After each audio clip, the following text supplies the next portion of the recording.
नमस्कार दोस्तों।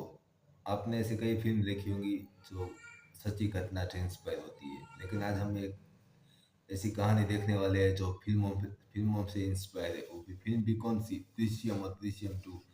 दृश्यम इंडिया की पहली ऐसी फिल्म है जो 10 से ज़्यादा भाषाओं में रीमेक बन चुका है और विदेशी लैंग्वेज में भी बन चुका है। शायद पिछले साल चाइना में चाइनीज लैंग्वेज में बना था और अब कोरियन में बन रहा है। तो आइए देखते हैं पहले क्राइम वीडियो। आप नमस्कार, गुड इवनिंग, सत श्रीकाल। एक बार फिर आप तमाम लोगों का स्वागत है क्राइम तक की कहानी के इस एपिसोड में। उम्मीद है पूरी फैमिली अच्छी होगी, अपना और अपनों का ख्याल रख रही होगी। एक फिल्म ऐसी है जिसके ऊपर न जाने इस देश में ही कितने सारे क्रिमिनल ने उस फिल्म को देखने के बाद उसी की कॉपी करने की कोशिश की अपने जुर्म को छुपाने के लिए। लाजवाब फिल्म थी, लाजवाब कहानी थी, लाजवाब एक्टिंग थी। फिल्म थी दृश्यम, जो साउथ में मोहनलाल दिग्गज कलाकार और हिंदी फिल्मों में अजय देवगन जिसका रोल प्ले किया। दृश्यम पहली जो आई तो सुपरहिट रही, इसके बाद पार्ट 2 बनाई, पार्ट 2 भी सुपर डुपर हिट हुई। अब इस फिल्म की जो कहानी थी वो एक मर्डर केस के इर्द गिर्द है कि कातिल एक कत्ल करता है और फिर लाश को छुपाता है, कैसे कानून और पुलिस को गुमराह करता है और वो बचता रहता है। तो हर मुजरिम, हर कातिल यही सोचता है कि जब वो क्राइम करे तो पुलिस उस तक ना पहुंचे और वो अपने जुर्म को छुपा ले ताकि सज़ा से बच जाए, पर ऐसा होता नहीं। लेकिन आज जो कहानी आपको सुनाने जा रहा हूं वो एक ऐसे शख्स की कहानी है जिसने सिर्फ दृश्यम पार्ट 1 नहीं बल्कि पार्ट 2 को भी पूरी तरह से कॉपी कर डाला। जो फिल्म पार्ट 1 में दिखाया गया और फिर पार्ट 2 में, उसने उन दोनों चीज़ों को अपने जुर्म को छुपाने के लिए सेम वैसा ही किया। उसकी सोच, उसके इस दिमाग ने खुद बेंगलुरु पुलिस को चकरा कर रख दिया था। अजीब कहानी ये जो है, इसकी शुरुआत होती है 12 अगस्त को, अभी पिछले महीने। अब सितंबर शुरू हो गया। 12 अगस्त को बेंगलुरु के करीब एक कपल, हस्बैंड वाइफ, एक पुलिस स्टेशन में पहुंचते हैं और वहां जाकर वो एक रिपोर्ट लिखाते हैं। रिपोर्ट ये कि जो कपल थे उनमें से वाइफ कहती है कि मेरी एक सहेली है और उस सहेली का नाम ललिता है और ललिता पिछले 24 घंटे से गायब है, लेकिन हमें पूरा शक ही नहीं, यकीन है कि ललिता का कत्ल हो गया है और कातिल कोई और नहीं बल्कि ललिता का अपना पति उमेश। अब पुलिस उससे सारी जानकारी लेती है, उसके बाद कहती है ठीक है आप कंप्लेंट दीजिए। पुलिस FIR दर्ज कर लेती है। अब FIR दर्ज करने के बाद पुलिस ललिता के हस्बैंड उमेश के पास पहुंचती है और उमेश से पूछताछ करती है, भाई तुम्हारी पत्नी कहाँ है, शादी कब हुई? तो पूरी कहानी सामने आती है। पता चलता है कि ललिता और उमेश दोनों 5 साल पहले तक 5 साल पहले दोनों मिले, उसके बाद दोनों में प्यार हुआ। प्यार होने के बाद दोनों ने शादी करने का फैसला किया, दोनों की शादी हो गई और उनका एक छोटा सा बेटा भी है। ललिता एक ब्यूटिशियन थी और उमेश एक ट्रैवल एजेंसी में जॉब करता था। बेंगलुरु के करीब दोनों रहा करते थे, लेकिन फिर बाद में दोनों के बीच रिश्ते कुछ ख़राब होने लगे और उसकी वजह थी शक। उमेश को लगता था ललिता का किसी और के साथ अफेयर है, ललिता को लगता था कि उमेश का किसी और के साथ अफेयर है। तो करीब 2 साल से अब दोनों पति पत्नी अलग अलग रहते थे उसी बेंगलुरु शहर में। तब तक सब कुछ ठीक चल रहा था, लेकिन अब ललिता ने फिर फैसला कर लिया कि वो उमेश को डिवोर्स दे देगी और इस तलाक के बाद वो अपने बेटे के साथ रहेगी। उमेश नहीं चाहता था कि ललिता उसे डिवोर्स दे, तो दोनों अलग रह रहे हैं, लेकिन अभी तक ये बात चल रही है।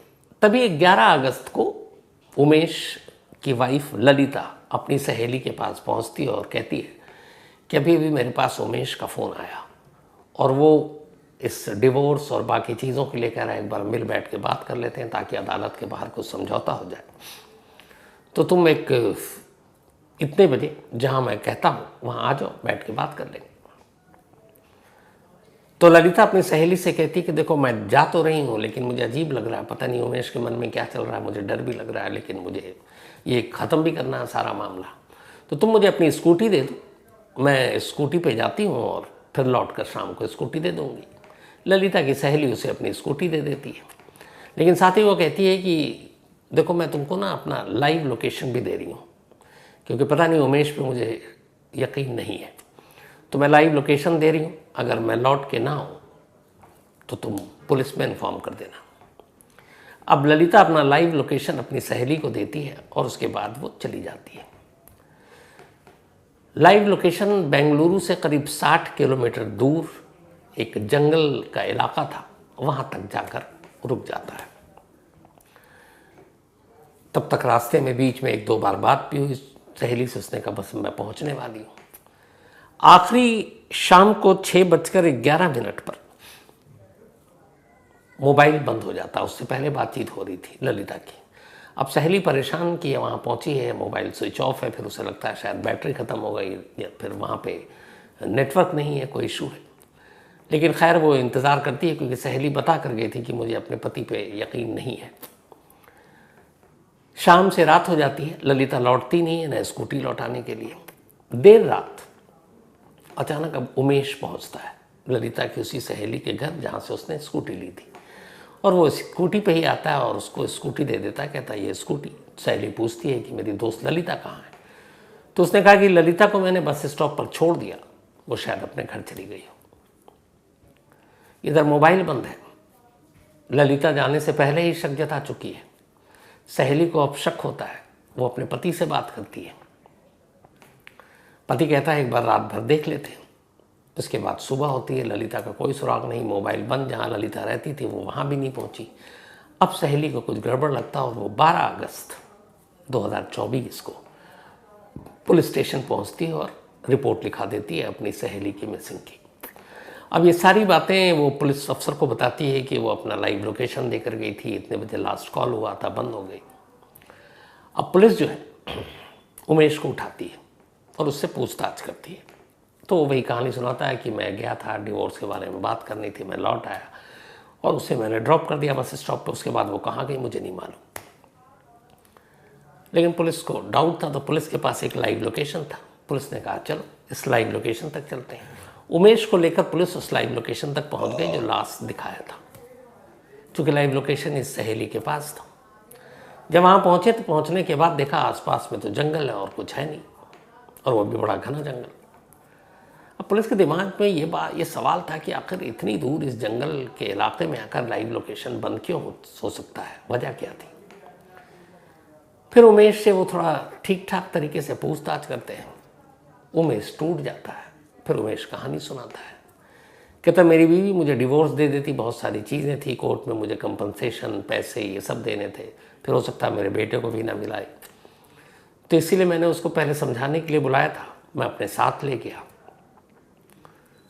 और वहाँ जाकर पता चला कि उसने अपना लाइव लोकेशन अपनी सहेली को दे रखा है। तो वहाँ जाने के बाद मैंने बात करने की कोशिश की, बात बनी नहीं। मुझे गुस्सा आया, मैंने गला दबाया और उसका कत्ल कर दिया। कत्ल करने के बाद मैंने वहीं जंगल में एक जगह पर लाश को गड्ढा खोद कर गाड़ दिया और मैं वापस चला आया कि किसी को पता नहीं चलेगा। अब कन्फेस कर चुका था उमेश अपना जुर्म। पुलिस ने कहा चलो एक केस सॉल्व हो गया। जिस जगह पर उसने बताया वहाँ पे गड्ढा खोदा गया, ललिता की लाश भी बरामद हो गई। क्योंकि 24 घंटे के अंदर बरामद हो गई इसलिए शिनाख्त में कोई मुश्किल भी नहीं था। अब उमेश को पुलिस हिरासत में पूछताछ करने के बाद अब उसे जेल भेजने की तैयारी हो रही थी। लेकिन तभी इस सारी कहानी सुनने के बाद इंस्पेक्टर के मन में एक सवाल आया, जो उस थाने के इंस्पेक्टर थे। सवाल ये था कि उमेश को अगर ललिता का कत्ल ही करना था तो बेंगलुरु में जिस जगह पर वो रहता था और ललिता रहती थी वो बेंगलुरु का ही आउटस्कर्ट था। उसके बाद सन्नाटा था, झाड़ियाँ थीं, सड़क पे भी कोई भीड़, ऐसी भीड़ नहीं थी। उसे 60 किलोमीटर दूर जाकर अपनी बीवी को कत्ल क्यों करना पड़ा, ये बात बड़ी अटपटी लग रही थी। उन्होंने उससे पूछा भी कि तुम उसको कहीं भी मार सकते थे, कहीं भी दफना सकते थे, बट ये 60 किलोमीटर दूर वहाँ पर उस जंगल के करीब ले जाने के पीछे का मकसद क्या था। वो टालता रहा कि वहाँ पे कोई था नहीं, पैक कत्ल के मकसद से गया नहीं।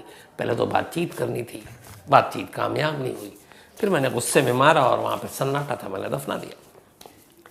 लेकिन पुलिस को उसका जवाब खटक रहा है, लग रहा है कि कुछ छुपा रहा है। और इंस्पेक्टर के दिमाग में ये बार बार घूम रहा है कि एक कातिल जो कत्ल करने के इरादे से निकला है वो कोशिश करता है जितनी जल्दी कत्ल करे, लाश से पीछा छुड़ाए और भाग लेता है। लेकिन यहाँ ये पूरे 60 किलोमीटर का सफ़र तय करता है और 60 किलोमीटर दूर जाकर अपनी बीवी को मारता है। इस 60 किलोमीटर के बीच में कोई राज और पहेली ज़रूर है, लेकिन वो क्या है ये इंस्पेक्टर को पता नहीं। चूँकि अभी वो पुलिस हिरासत में था और पुलिस कस्टडी उसकी मिली हुई थी, तो पुलिस कस्टडी में उससे अब डिटेल से पूछताछ करने का फैसला हुआ। फिर पुलिसिया तरीका अपनाया गया। हालांकि वो अपने कत्ल का इकरार कर चुका है और अब पुलिस को कुछ चाहिए नहीं, लाश भी उसकी निशानदेही पे बरामद हो गई है, सब कुछ है। लेकिन पुलिस को कुछ खटक रहा है। ये 60 किलोमीटर का फासला और इसके पीछे लग रहा है पुलिस को कोई नई कहानी है। तो पुलिस उससे इस 60 किलोमीटर की पहेली को फिर से पूछना शुरू करती, बार बार पूछती है और आखिरकार पुलिस कामयाब हो जाती है। इस बार बार के पूछने के बाद एक ऐसी कहानी सामने आती है जो पिछले 5 सालों से एक राज, किसी को पता नहीं। और जब उस कहानी का खुलासा हुआ तो खुद पुलिस हैरान रह गई। कहानी ये थी कि जब पुलिस कस्टडी में बार बार पूछा गया उमेश से, तब उमेश ने कहा कि मेरा एक दोस्त है जिसका नाम किरण है। हम दोनों बेंगलुरु से कुछ दूरी पर एक गांव है, वहीं साथ साथ पले बड़े इकट्ठा। और फिर मैं इधर आ गया और उमेश वहीं, किरण वहीं रहता है, पर हमारी दोस्ती अब भी थी। तो बोला एक रोज़ किरण मिला था मुझे, मैंने उससे पूछताछ की, बातचीत की, फिर मैंने उसे अपनी फैमिली के बारे में बताया। मैंने कहा यार मुझे अपनी बीवी से छुटकारा पाना है और मुझे उसे मारना है। तो उसने मुझे कहा कि ठीक है, तुझे अगर पुलिस को धोखा देना है तो तू एक काम कर, तू बेंगलुरु से 60 किलोमीटर दूर एक जंगल है, उस जंगल का एक नाम है, तू वहां ले जा और वहां मारने के बाद दफना दे, किसी को पता भी नहीं चलेगा। तो मैंने ठीक वैसे ही किया। अब पुलिस को लगा कि किरण इसको ये सुझाव दे रहा है कि तुम 60 किलोमीटर दूर से एक जंगल में, तो किरण को कैसे पता कि इस जंगल में कत्ल करना या लाश को दफनाना सेफ है और कभी पुलिस उस तक पहुंचेगी नहीं। अब इस सवाल पर पुलिस ने उससे सवाल करना शुरू किया। फिर उसने पूरी कहानी बताई। उसने कहा असल में किरण ने 5 साल पहले अपनी बीवी का कत्ल किया था और अपनी बीवी को उसी जंगल में मार कर दफना दिया और आज तक पुलिस को पता ही नहीं।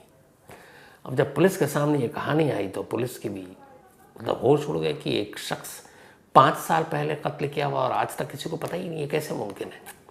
अब पुलिस पहुंचती है उस गांव और किरण को उठा लेती है। किरण को उठाने के बाद अब उससे पूछताछ होती है। उससे अब चूंकि 5 साल पुराना मामला है, कंप्लेनेंट कोई है नहीं, तो क्या किया जाए। तो अब पुलिस किरण की जो वाइफ थी और किरण की कहानी जानती है। तो पता चला कि किरण और पूजा ने भी कभी लव मैरिज किया था और दोनों साथ रहते थे, उनका भी एक बच्चा था। लेकिन 2019 में एक रोज़ अचानक पूजा गायब हो गई और पूरे गांव में किरण ने यह बताया कि वो एक अपने प्रेमी के साथ भाग गई। अब ये गांव को भी पता और किरण के ससुराल को भी पता, उसकी सास को भी पता। अब पुलिस किसी तरह से उस सास को ढूंढने के लिए टीम भेजती है। इधर पुलिस कस्टडी में किरण को रहते हुए 4-5 दिन हो गए हैं। अब पुलिस हैरान है कि एक भी उसका रिलेटिव रिश्तेदार उसका हालचाल पूछने थाने में आया ही नहीं, पता नहीं क्या है। खैर अब पुलिस किसी तरीके से उसकी सास तक पहुंचती है। जब सास तक पहुंचती है और उससे पूछती है कि आपकी बेटी पूजा कहाँ है, तो कहती है कि वो तो 5 साल पहले ही अपने प्रेमी के साथ भाग गए। उसने कहा आपको कैसे पता? उसने कहा मेरे दामाद ने बताया, किरण ने। तो उसने कहा भाग गए, लेकिन 5 साल हो गए, आपने कभी ढूंढने की कोशिश की? उसने कहा मेरे दामाद ने पुलिस में रिपोर्ट लिखाई थी, उसने मुझे कंप्लेंट की कॉपी भी दिखाई। अब सास से पूरी बातचीत करने के बाद पुलिस के पास सबूत था, वो किरण से फिर से इंट्रोगेट करती है, पूछती है। किरण कहता है कि जी मेरी बीवी भागी, मैंने पुलिस में कंप्लेंट की थी, लोकल पुलिस में जहाँ मेरा गांव है, और मैंने जब वो कंप्लेंट की थी तो मेरे साथ मेरे 2 दोस्त भी गए थे। अब पुलिस की टीम उस थाने पहुंचती है और 2019 का वो पूरा 1 मई 2019 को उसकी वाइफ पूजा गायब हुई थी। तो 1 मई से लेकर 10 मई तक के उसके बाद आगे के भी सारे रिकॉर्ड खंगाल दिए, लेकिन पूजा नाम की कोई मिसिंग कंप्लेंट उस थाने में दर्ज ही नहीं थी। अब पुलिस उससे पूछती है कि तुम्हारा तो कोई कंप्लेंट है नहीं। तो कहता मैं तो अपने 2 दोस्तों के साथ गया। वो 2 दोस्तों के नाम बताता, पुलिस उन दोस्तों को उठाती है और पूछती है कि क्या ये अपनी बीवी की कंप्लेंट दर्ज कराने तुम्हारे साथ थाने गया। दोस्त मुकर जाते हैं, कहते हैं हम तो कभी पुलिस स्टेशन का हमने रुख ही नहीं किया, इसके साथ तो कभी मैं गया ही नहीं। अब पुलिस को लग जाता है कि झूठ बोल रहा है। इसके बाद फिर पुलिस उसे ये सबूत कि तुमने कंप्लेंट नहीं दर्ज की, तुम्हारे दोनों दोस्त तुम्हारे खिलाफ हैं, ऑलरेडी जो उमेश है तुम्हारी बीवी के कत्ल की बात कह चुका है, तुम्हारी मदर इन लॉ वो कह रही हैं कि तुमने झूठ बोला कि कंप्लेंट दी थी, तो अब सच बता दो, इसी में भलाई है। अब किरण को लगा कि वो घिर गया है। इसके बाद फिर उसने सच बताया। सच्चाई ये थी कि किरण की अपनी बीवी से बनती नहीं थी, उसके लक्षण अच्छे नहीं थे। तो फिर एक रोज़ उसने मौका पाकर अपनी बीवी का कत्ल कर दिया, और कत्ल करने के बाद 2019 में मई का महीना था, लाश को अपने साथ ले गया स्कूटर पर, और उसके घर से दूरी पर कुछ एक जंगल है, पूरा घना फॉरेस्ट एरिया, वहाँ अंदर जाकर उसने गड्ढा खोदा और लाश को दफना दिया, और आकर घर पे और गांव में ये बता दिया कि मेरी बीवी का चक्कर था, वो अपने प्रेमी के साथ भाग गई और अपने बच्चे को भी छोड़ गई। उसका भी छोटा सा बच्चा था। अब किरण ने असल में उसी वक्त दृश्यम मूवी देख रखी थी, और उसे पता था कि अगर लाश को दफना दो और ऐसी जगह जहाँ तक पुलिस पहुँच ही ना पाए, तो फिर जब लाश ही नहीं मिलेगी तो कत्ल का मामला कहाँ से बनेगा। तो उसने लाश को दफना दिया और इधर अपने ससुराल सब जगह बता दिया कि उसकी बीवी भाग गई है, और ससुराल वालों को यकीन दिलाने के लिए उसने एक पेपर पर एक कंप्लेंट लिखी कि मेरी बीवी ऐसे ऐसे भाग गई है, उसको ढूंढा जाए।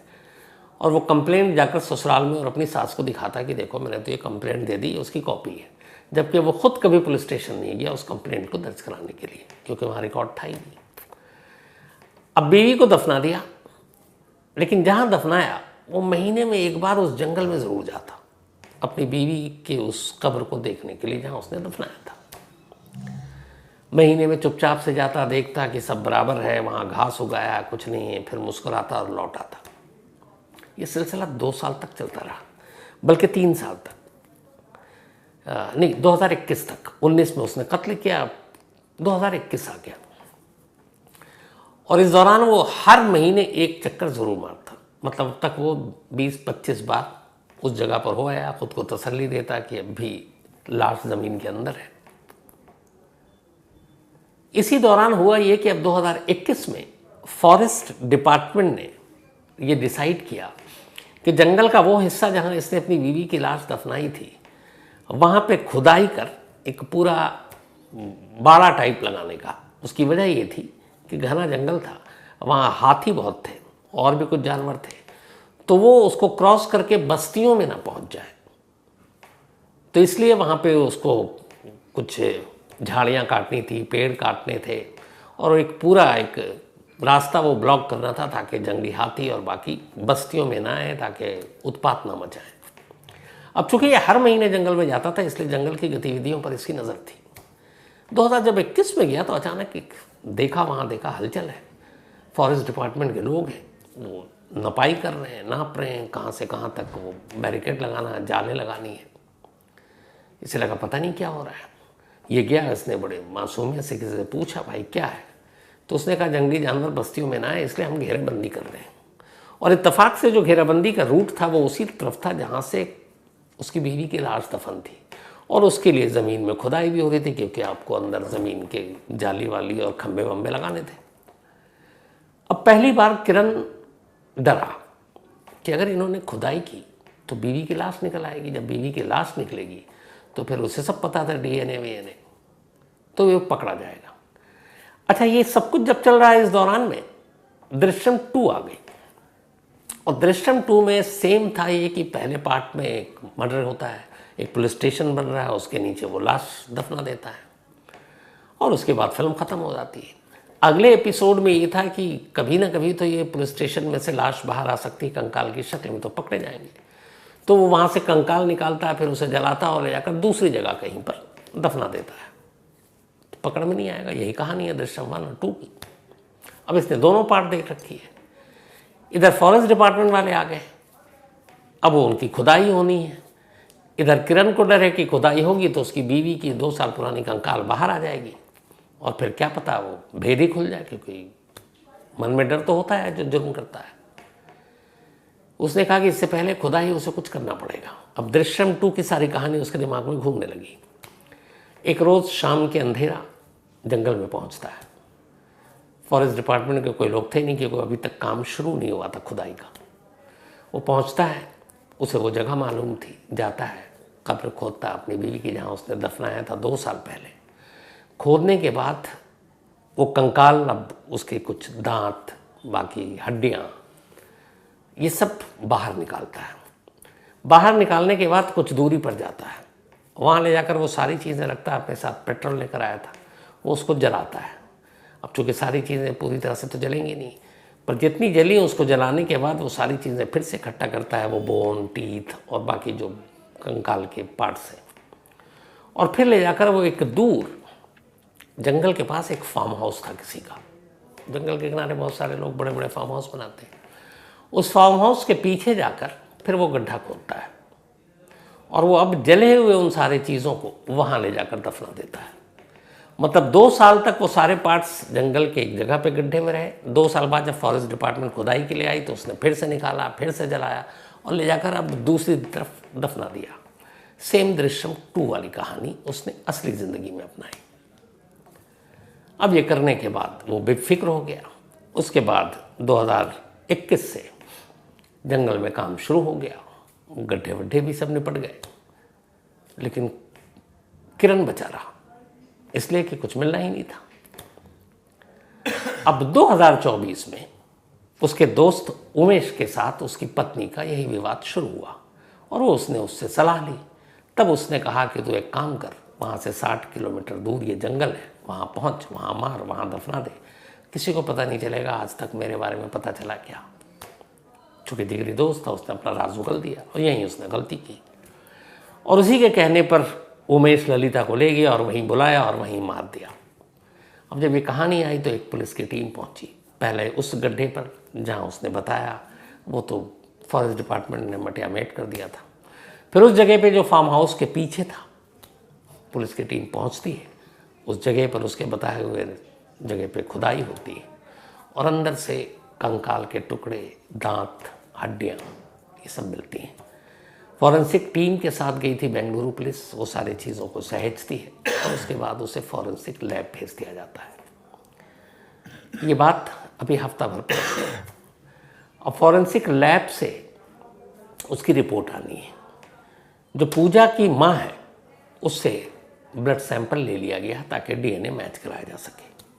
अभी इसकी रिपोर्ट नहीं आई है, रिपोर्ट शायद नेक्स्ट वीक आ जाए। तो नेक्स्ट वीक रिपोर्ट आने के बाद ये पता चल जाएगा कि ये जो कंकाल और दांतों के टुकड़े और ये सारी चीज़ें मिली हैं, ये पूजा ही है जो 2019 से गायब है या नहीं।